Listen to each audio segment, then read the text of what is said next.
வணக்கம் வேந்தரின் உச்சிவேளை பகல் செய்திகளுக்காக ஆர்த்தி பிரீதா. முதலில் தலைப்புச் செய்திகள். வங்கக்கடலில் புதிய காற்றழுத்த தாழ்வு நிலை. தமிழகம், புதுவையில் மழை நீடிக்கும்.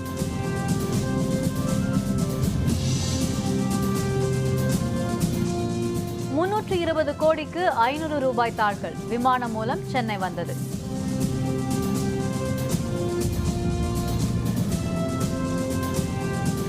டெல்லி மற்றும் வட இந்திய நகரங்களில் கடும் பனிமூட்டம்.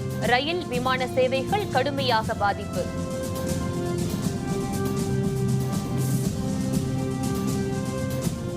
காஷ்மீரில் ஊடுருவிய 2 தீவிரவாதிகள். இந்திய ராணுவத்துடன் கடும் துப்பாக்கிச் சண்டை. வங்கக்கடலில் உருவாகியுள்ள புதிய காற்றழுத்த தாழ்வு பகுதியால் அடுத்த 24 மணி நேரத்திற்கு தமிழகம் மற்றும் புதுச்சேரியில் மழை நீடிக்கும் என சென்னை வானிலை ஆய்வு மையம் தெரிவித்துள்ளது. சென்னையில் செய்தியாளர்களுடன் பேசிய வானிலை ஆய்வு மைய இயக்குநர் ஸ்டெல்லா, மேலடுக்கு சுழற்சி காரணமாக வங்கக்கடலில் புதிய காற்றழுத்த தாழ்வு உருவாகி இருப்பதாக கூறினார். லட்சத்தீவு அருகே நிலை கொண்டுள்ள காற்றழுத்த தாழ்வு நிலை 48 மணி நேரத்தில் தாழ்வு மண்டலமாக மாறும் என்றும் அவர் தெரிவித்தார். இதனால் தமிழகம் மற்றும் புதுச்சேரியில் அடுத்த 24 மணி நேரத்தில் மழை பெய்யும் என்றும் அவர் கூறினார். கோயம்புத்தூர், நீலகிரி உள்ளிட்ட மாவட்டங்களில் கனமழை பெய்யும் என்றும் சென்னையில் வானம் மேகமூட்டத்துடன் காணப்படும் எனவும் அவர் குறிப்பிட்டார். கடந்த 24 மணி நேரத்தில் அதிக அளவாக விருதுநகரில் 80 மில்லிமீட்டரும், சென்னை, காஞ்சிபுரம், மதுரை உள்ளிட்ட இடங்களில் 70 மில்லிமீட்டர் மழையும் பதிவாகி இருப்பதாக வானிலை மைய இயக்குநர் ஸ்டெல்லா கூறினார்.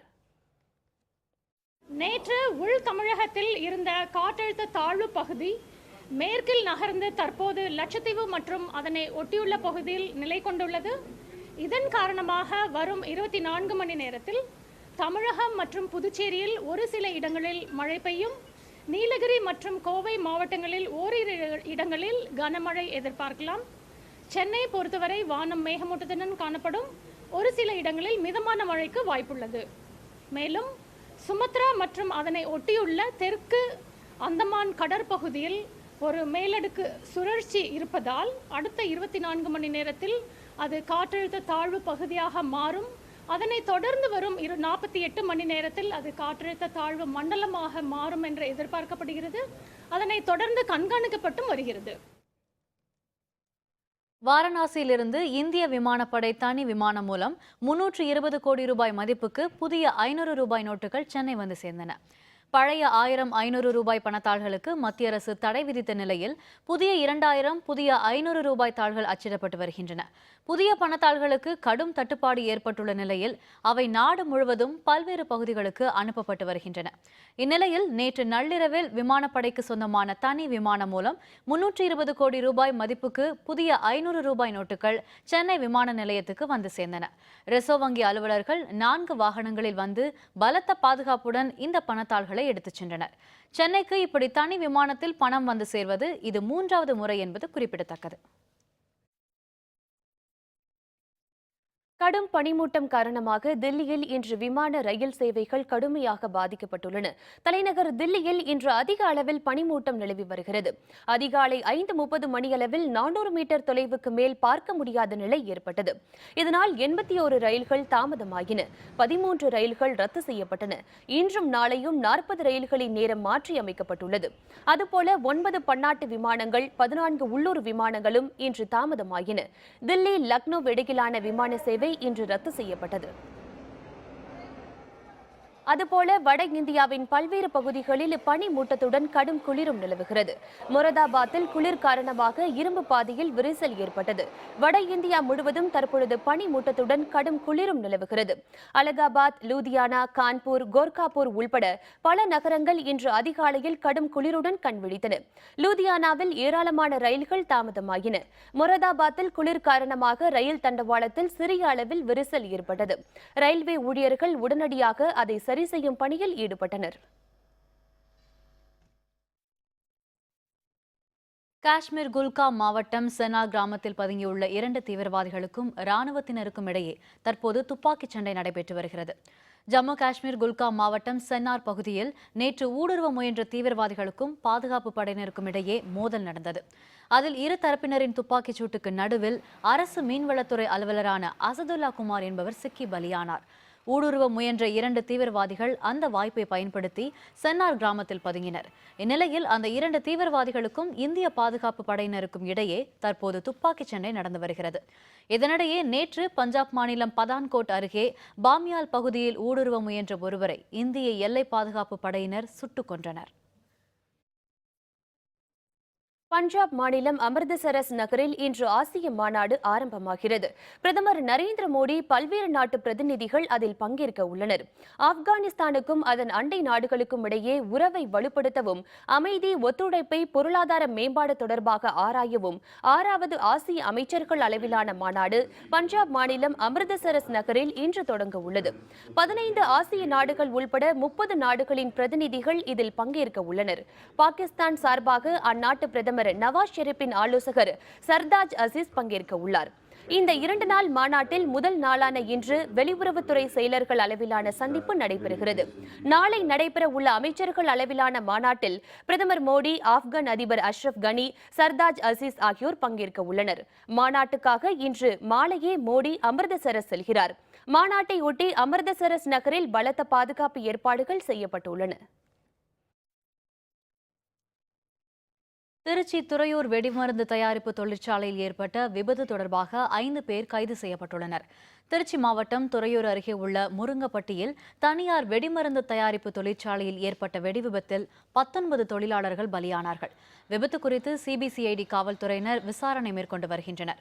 மேலும் விபத்தில் இறந்தவர்களின் உடல் பாகங்களை சேகரிக்கும் பணியில் தீயணைப்புத் துறையினர் ஈடுபட்டு வருகின்றனர்.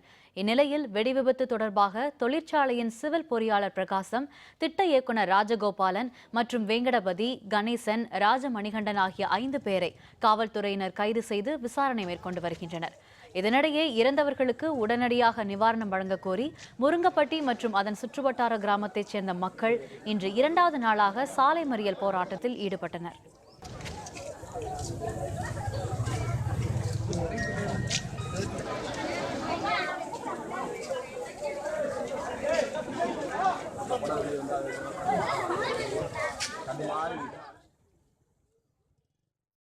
இதனிடையே முருங்கப்பட்டி வெடி ஆலை உரிமம் ரத்து செய்யப்பட்டுள்ளதாக சென்னை வெடிமருந்து கட்டுப்பாட்டு அலுவலகம் உத்தரவிட்டதாக தகவல்கள் வெளியாகியுள்ளன. கச்சத்தீவில் வரும் 7ஆம் தேதி நடைபெற உள்ள புனித அந்தோணியார் ஆலய திறப்பு விழாவில் பங்கேற்க மத்திய அரசு அனுமதி அளிக்காத நிலையில் தடையை மீறி செல்லப்போவதாக தமிழக மீனவர்கள் அறிவித்துள்ளனர். கச்சத்தீவு ராமேஸ்வரத்திலிருந்து 12 கடல் மைல் தொலைவிலும், இலங்கை நெடுந்தீவிலிருந்து 8 கடல் மைல் தொலைவிலும் உள்ளது.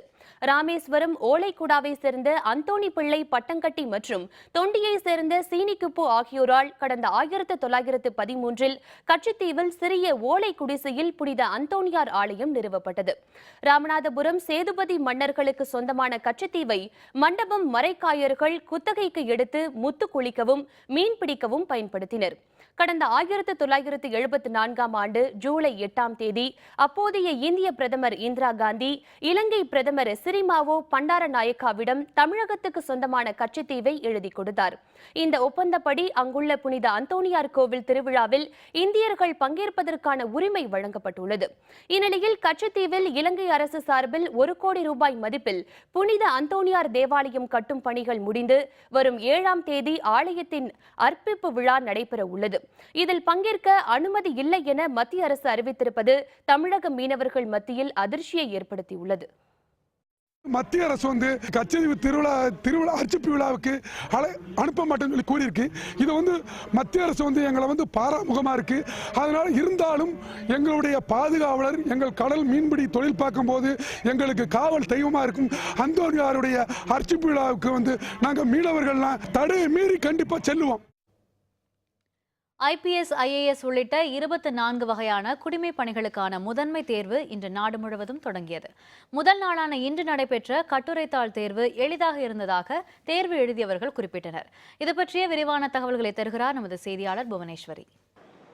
IPS, IAS உள்ளிட்ட 24 வகையான குடிமைப் பணிகளுக்கான முதன்மை தேர்வு இன்று தொடங்கியுள்ளது. குறிப்பாக முதல் நாளான இன்று கட்டுரை தேர்வானது நடைபெற்றது. மத்திய அரசு பணியாளர் தேர்வாணையம் இந்த குடிமைப் பணிகளுக்கான தேர்வை நடத்தி வருகிறது. இந்த நிலையில் இதற்கான முதல்நிலை தேர்வு கடந்த ஆகஸ்ட் மாதம் நடைபெற்றது. இதில் 9 லட்சம் பேர் நாடு முழுவதும் எழுதினர். அது மட்டும் இல்லாமல் தமிழகத்தில் இருந்து 17,000 பேர் இந்த தேர்வினை எழுதினர். இதற்கான முடிவு கடந்த செப்டம்பர் மாதம் வெளியிடப்பட்ட நிலையில் இதில் மொத்தம் 15,445 பேர் தேர்ச்சி பெற்றனர். இவர்களுக்கான முதன்மை தேர்வு இன்று தொடங்கியுள்ளது. முதல் நாள் இன்று கட்டுரை தேர்வு நடைபெற்றது. இந்த தேர்வானது சுலபமாக இருந்ததாக தேர்வு எழுதியவர்கள் தெரிவித்துள்ளனர். சிவில் சர்வீஸ் மெயின்ஸ் எக்ஸாம் நடக்குது. எஸ்ஏ பேப்பர் நடந்துச்சு. ஃபர்ஸ்ட் பேப்பர் ஓகே, நார்மலாக தான் இருந்துச்சு. பேப்பர் கரண்ட் அஃபேர்ஸ் ரிலேட்டடாக இருந்துச்சு. பேப்பர் ப்ரிப்பேர் பண்ண நார்மல் ஈஸியாக தான் இருந்துச்சு. ஓரளவு மீடியமாக தான் இருந்துச்சு. பேப்பர் ரொம்ப ஈஸின்னு சொல்ல, ரொம்ப டஃப்னு சொல்ல, மீடியமாக தான் இருந்துச்சு. இன்றைக்கி எஸ்ஏ பேப்பர், இன்றைக்கி எஸ்ஏ நல்லா இருந்தது. எப்போவுமே நார்மலாக இருக்கிற மாதிரி இருந்தது. லாஸ்ட் இயர் இருந்தப்போ எங்களுக்கு அந்த ஃப்ளட்டோட இம்பாக்ட் நிறைய இருந்தது. இப்போது அதுலேருந்து கொஞ்சம் ரிலீவ் ஆகி கொஞ்சம் நல்லா ஃப்ரீயாக எழுதுன மாதிரி இருந்தது. நல்லா இருந்தது. எக்ஸ்பெக்ட் பண்ண மாதிரி வந்துச்சு. கொஸ்டின் பேப்பரும் ஒரு 1 இயர் ப்ரிப்பரேஷன் பண்ணியிருந்தால் கண்டிப்பாக ஈஸியாக எஃபர்ட் ஸ்கோர் பண்ணலாம். இது கன்சிஸ்டன்ட் எஃபர்ட் தான். பெர்சிஸ்டண்ட்டாக வந்து ஒரு 1 or 2 இயர் கண்டிப்பாக ஒர்க் அவுட் பண்ணோம்னா ரிசல்ட்ஸ் வந்து கண்டிப்பாக நம்ம எதிர்பார்த்த மாதிரி வரும். இதனைத் தொடர்ந்து வரும் 5, 6 தேதிகளில் பொதுத்தாள் தேர்வும், 7ஆம் தேதி தமிழ் மற்றும் ஆங்கில கட்டாய பாடத்தேர்வும், அதே போன்று அதனைத் தொடர்ந்து வரும் 9ஆம் தேதி விருப்ப பாடங்களுக்கான தேர்வும் நடைபெற உள்ளது. வேந்தர் செய்திகளுக்காக சென்னை அசோக் நகரிலிருந்து ஒளிப்பதிவாளர் பாலாவுடன் புவனேஸ்வரி. திருவண்ணாமலையில் கார்த்திகை தீப திருவிழா கொடியேற்றத்துடன் தொடங்கியது. விவரம் விளம்பர இடைவேளைக்கு பிறகு.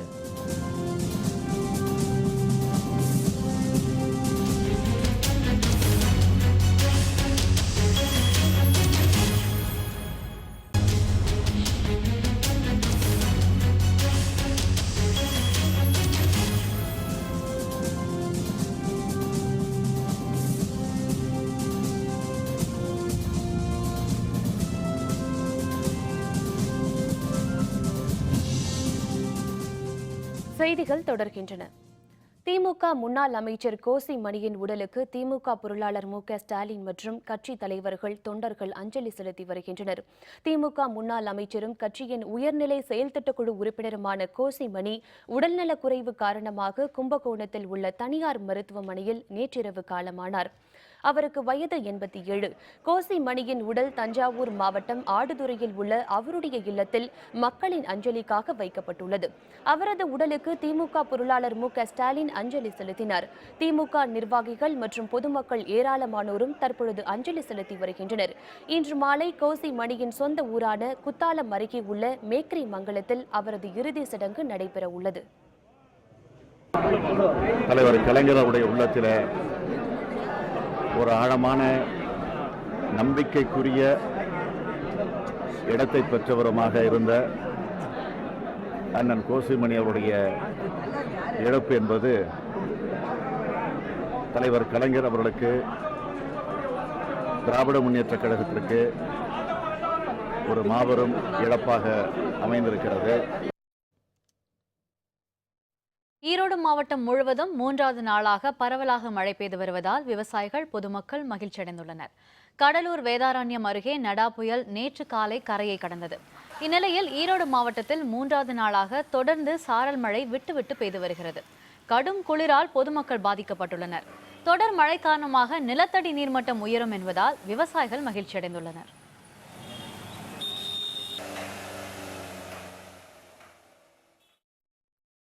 ராமேஸ்வரம் மீன்பிடி துறைமுகத்தில் கடல் சீற்றம் காரணமாக 10க்கும் மேற்பட்ட படகுகள் சேதமடைந்தன. நடா புயல் சீற்றம் காரணமாக ராமேஸ்வரம் மீன்பிடி துறைமுகத்தில் 800க்கும் மேற்பட்ட விசைப்படகுகள் கரையில் நிறுத்தப்பட்டுள்ளன.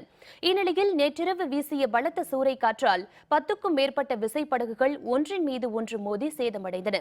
ஒருபுறம் பண தட்டுப்பாடு மற்றும் இலங்கை அத்துமீறல்கள் காணப்படும் நிலையில் தற்பொழுது கடல் சீற்றம் காரணமாக விசைப்படகுகள் சேதமடைந்திருப்பது மீனவர்கள் மத்தியில் சோகத்தை ஏற்படுத்தியுள்ளது. மத்திய மாநில அரசுகள் பாதிக்கப்பட்ட மீனவர்களுக்கு உரிய நிவாரணம் வழங்க வேண்டும் என மீனவர்கள் கோரிக்கை விடுத்துள்ளனர்.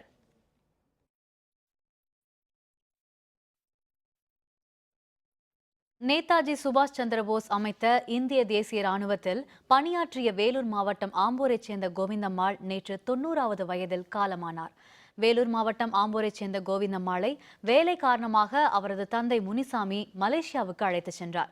மலேசியாவில் மலாக்கா பிராந்தா என்ற இடத்தில் நேதாஜி உரையாற்றிய போது அதனை கேட்ட கோவிந்தம்மாள் அந்த இடத்திலேயே ராணுவ நிதியாக தான் அணிந்திருந்த 6 பவுன் தங்க வளையலை கழற்றி கொடுத்தாராம்.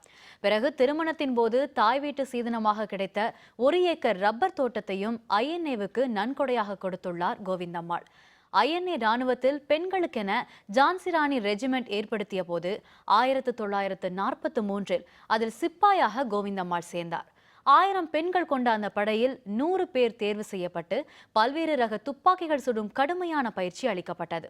அந்த 100 பேரில் ஒருவராக தேர்வு செய்யப்பட்டு பயிற்சி பெற்றவர் கோவிந்தம்மாள். இந்திய தேசிய ராணுவத்தில் நேர்மையாக பணியாற்றியதன் காரணமாக நேதாஜியிடம் இவர் பாராட்டும் பெற்றுள்ளார். 1949ஆம் ஆண்டு கணவருடன் ஆம்பூருக்கு வந்த கோவிந்தம்மாள் ஒரு பள்ளியில் மதிய உணவு சமைத்தல், மாவு மில்லில் வேலை என பல்வேறு வேலைகளை செய்து வந்தார். சொந்த வீடு கூட இல்லாமல் மாநில அரசு வழங்கும் ஓய்வூதியத்தை வாங்கி வாழ்ந்து வந்த கோவிந்தம்மாளுக்கு 4 மகள்கள் மற்றும் ஒரு மகன் உள்ளார். கடந்த ஒரு வாரமாக உடல்நலம் குன்றியிருந்த அவர் நேற்று காலமானார். அவரது இறுதிச் சடங்கு இன்று மாலை ஆம்பூர் கிருஷ்ணாபுரம் மயானத்தில் நடைபெறவுள்ளது. மகன் வழி பேத்தி, மகள் வழி பேத்தி மொத்தம் செய்து 57 பேர். 57 பேரும் நல்ல முறையில் எங்களுக்கெல்லாம் ஒரு சுதந்திர தாகத்தையும் நாட்டு பற்றியும் எப்படி இருக்கணும் அப்படின்ற வழிமுறைகளையும் எங்கள் பாட்டி எங்களுக்கு சொல்லி கொடுத்தாங்க. இன்னைக்கு அவருடைய இறப்பு என்பது எங்களுக்கு வைதோகத்தின் காரணமாக இறந்து விட்டார் என்றும் சாதாரணமாக எடுத்துக்கொள்ள எங்களால் இயலவில்லை. திருவண்ணாமலை அருள்மிகு அருணாச்சலேஸ்வரர் திருக்கோவிலில் கார்த்திகை தீப திருவிழா இன்று கொடியேற்றத்துடன் தொடங்கியுள்ளது. திருவண்ணாமலை அருள்மிகு அருணாச்சலேஸ்வரர் திருக்கோவிலில் ஆண்டுதோறும் கார்த்திகை தீப திருவிழா 10 நாட்கள் உற்சவகமாக கொண்டாடப்படுகிறது. இதனையொட்டி இன்று அதிகாலை 3:30 மணிக்கு நடை திறக்கப்பட்டு அருணாச்சலேஸ்வரர், உண்ணாமுலை அம்மனுக்கு சிறப்பு அபிஷேக ஆராதனைகள் நடைபெற்றன. இதனைத் தொடர்ந்து விநாயகர், வள்ளி தெய்வானை சமேத சுப்பிரமணியர் உள்ளிட்ட உற்சவ மூர்த்திக்கு அபிஷேக ஆராதனைகள் நடைபெற்றன. பின்னர் கோவில் கொடிமரம் எதிரே பஞ்சமூர்த்திகள் எழுந்தருளி அருள்பாலித்தனர். தொடர்ந்து சிவாச்சாரியார்கள் வேத மந்திரங்கள் முழங்க காலை 8 மணி அளவில் 64 அடி உயரமுள்ள கோவில் தங்க கொடிமரத்தில் கொடியேற்றம் நடைபெற்றது. அப்பொழுது பக்தர்கள் அண்ணாமலைக்கு அரோகரா என முழக்கமிட்டு அருணாச்சலேஸ்வரரை வணங்கினர். கார்த்திகை தீப திருவிழா கொடியேற்றத்தை காண ஆயிரக்கணக்கான பக்தர்கள் கோவிலில் குழுமியிருந்தனர்.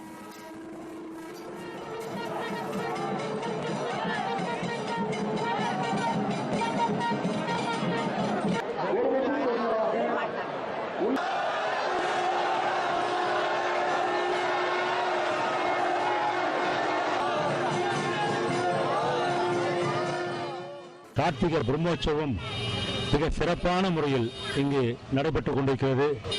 அண்ணாமலையார், உண்ணாமலையம்மன் சபையதோரோடு குடிகம்பம் அருகே அமர்ந்து மக்களுக்கு பரிபூர்ணமாக காட்சி கொடுக்கின்றார்கள். இதை பார்ப்பதற்கு லட்சக்கணக்கான பேர் இன்று திருவண்ணாமலை நோக்கி வந்து கொண்டிருக்கின்றார்கள். மிக சிறப்பான முறையில் கொடியேற்றம் நடந்துவிட்டது. நீலகிரி மாவட்டம் உதகையில் லேசான சாரல் மழை பெய்தது. சாரல் மழையால் கடும் குளிர் ஏற்பட்டு மக்கள் தவிக்கின்றனர். நீலகிரி மாவட்டத்தில் இந்த ஆண்டு பெய்ய வேண்டிய பருவமழை பொய்த்து போனது. அதைத் தொடர்ந்து வடகிழக்கு பருவமழையும் ஏமாற்றி வருகிறது. இதனால் வனப்பகுதிகளில் கடும் வறட்சியும் குடிநீர் தட்டுப்பாடும் நிலவுகிறது. இந்நிலையில் இன்று காலை முதல் உதகையில் கடும் பனிமூட்டத்துடன் சாரல் மழையும் விடாமல் பெய்து வருகிறது. குன்னூர், கிளன்மார்க்கன் பகுதியில் 30 மில்லிமீட்டர் மழை பதிவாகியுள்ளது.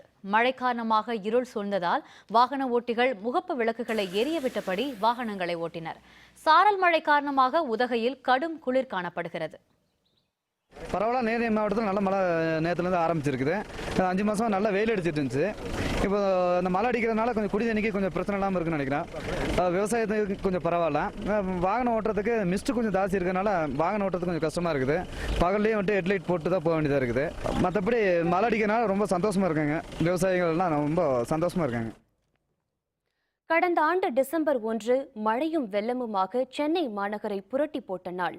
மாநகர் மற்றும் புறநகர் பகுதிகளில் பாதிக்கும் மேற்பட்ட மக்கள் நிலைகுலைந்து போய்விட்டனர். ஏறத்தாழ 4 நாட்கள் சென்னையே ஸ்தம்பித்தது. வெள்ளத்தில் தவிப்பு, உணவு இல்லை, உடைமைகள் இழப்பு, மக்கள் தவிப்பு. மீண்டும் அந்த நாள் காட்சிகள் இப்போது. இன்றைய வேந்தர் சிறப்பு செய்தியில். கடந்த 2015ஆம் ஆண்டில் அக்டோபர் மாதம் 28ஆம் தேதியே வடகிழக்கு பருவமழை தொடங்கியது. நவம்பர் 8ஆம் தேதி முதல் 16ஆம் தேதி வரை பெய்த பெருமழையால் சென்னைக்கு தண்ணீர் வழங்கும் செம்பரம்பாக்கம், பூண்டி, சத்தியமூர்த்தி, புழல் ஏரிகள் நிரம்பின. ஏரிகளிலிருந்து உபரி நீர் திறக்கப்பட்டாலும் மழை தொடர்ந்து பெய்து வந்ததால் சென்னை, காஞ்சிபுரம், திருவள்ளூர் மாவட்டங்களில் நீர்நிலைகள் எல்லாம் நிரம்பி வழிந்தன. நவம்பர் 30, டிசம்பர் 1 பெய்த பேய் மழையால் ஏரிகளை காக்க தண்ணீரை திறந்துவிட்டனர். தாழ்வான பகுதிகளில் வெள்ளம் புகுந்தது. சென்னை வெள்ளத்தில் மிதந்தது. செம்பரம்பாக்கம் ஏரியிலிருந்து நள்ளிரவு திறந்துவிடப்பட்ட தண்ணீரால் அடையாற்றில் வெள்ளப்பெருக்கு ஏற்பட்டது.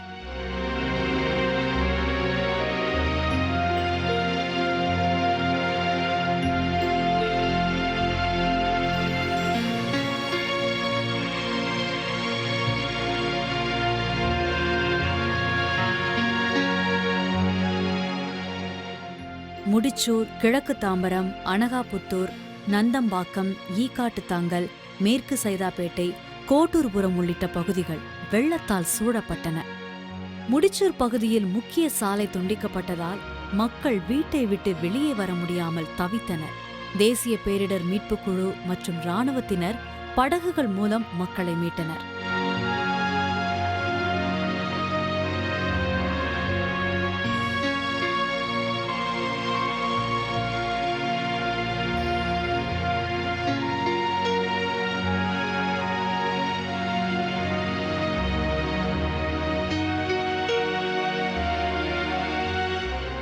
அடையாற்றில் பெருகிய வெள்ளத்தால் ஜாஃபர்கான்பேட்டை மேம்பாலத்தை தொட்டு தண்ணீர் சென்றது.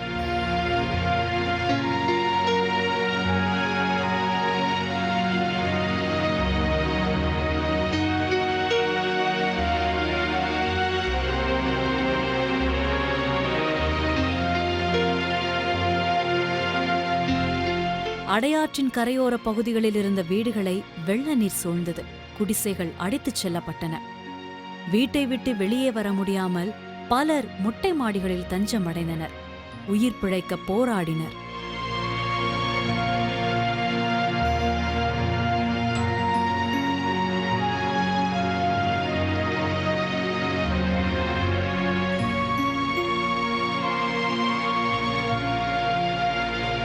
வேந்தர் டிவியையும் விட்டு வைக்கவில்லை வெள்ளம்.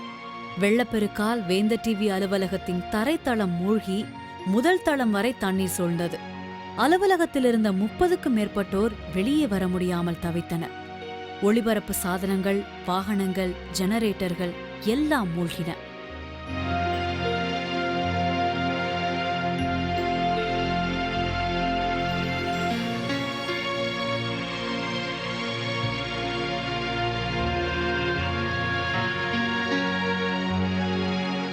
சென்னை மக்களின் மீட்பு பணியில் துணைநிலை ராணுவம் ஈடுபடுத்தப்பட்டது.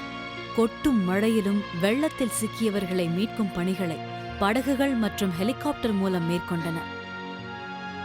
மின்சாரமும் தடைபட்டதால் இரவுகள் இருள் சூழ்ந்திருந்தன.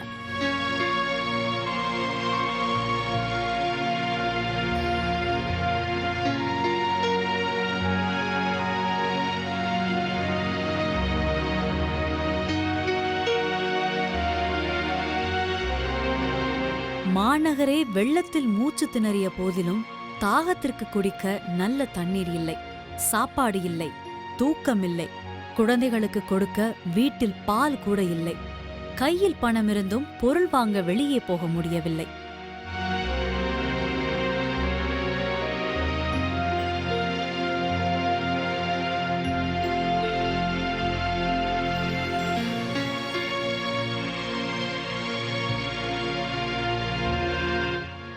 அடையாற்றின் குறுக்கே உள்ள சென்னை சைதாப்பேட்டை மறைமலையடிகள் பாலம், ஈக்காட்டுத்தாங்கல் மேம்பாலம், கோட்டூர்புரம் மேம்பாலம், அடையாறு திருவிக பாலம் ஆகியவை நீரில் மூழ்கின.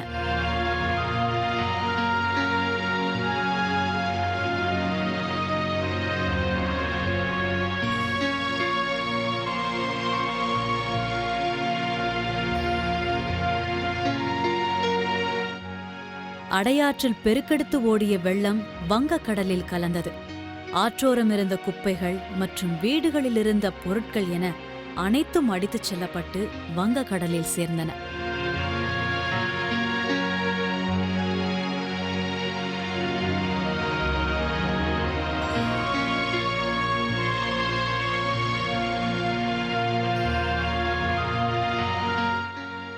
SRM குழும நிறுவனங்கள் உள்பட பல்வேறு தொண்டு நிறுவனங்களும் நேரம் காலம் அறியாத மக்களுக்கு உதவினர். பல பகுதிகளில் வீடுகளை விட்டு வெளியேறி தற்காலிக முகாம்களில் தங்க வைக்கப்பட்டிருந்த மக்கள் ஏறத்தாழ 1 மாதம் கழித்தே வீடு திரும்ப வேண்டியிருந்தது. வெள்ளத்தில் சிக்கித் தவித்த மக்கள் படிப்படியாக மீண்டு இயல்பு வாழ்க்கைக்கு திரும்பினர். இன்று கனவு போல தோன்றினாலும் மறக்க முடியாதது 2015ஆம் ஆண்டின் டிசம்பர் மாதம். ஃபிடல் காஸ்ட்ரோ இறுதி அஞ்சலி நிகழ்ச்சி பங்கேற்க கியூபா வந்தார் கால்பந்து வீரர் மாரடோனா. விவரம் விளம்பர இடைவேளைக்கு பிறகு.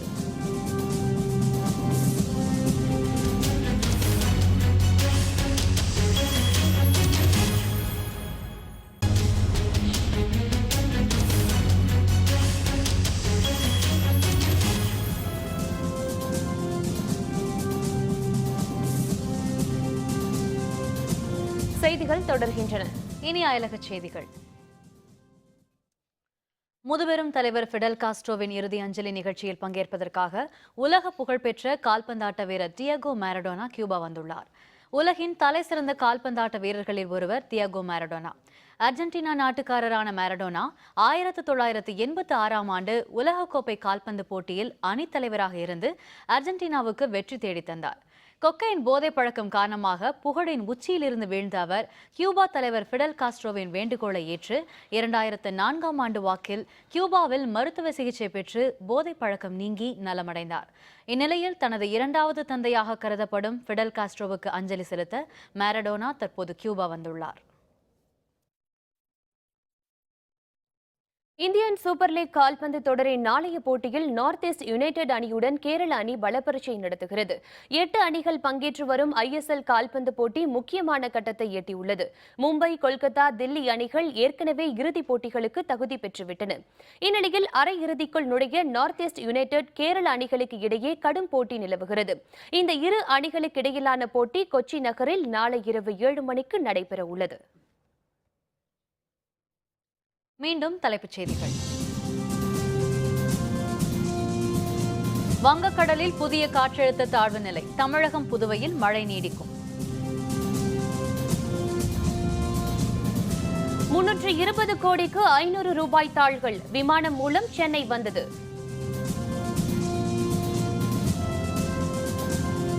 தில்லி மற்றும் வட இந்திய நகரங்களில் கடும் பனிமூட்டம். ரயில், விமான சேவைகள் கடுமையாக பாதிப்பு. காஷ்மீரில் ஊடுருவிய 2 தீவிரவாதிகள். இந்திய ராணுவத்துடன் கடும் துப்பாக்கிச் சண்டை.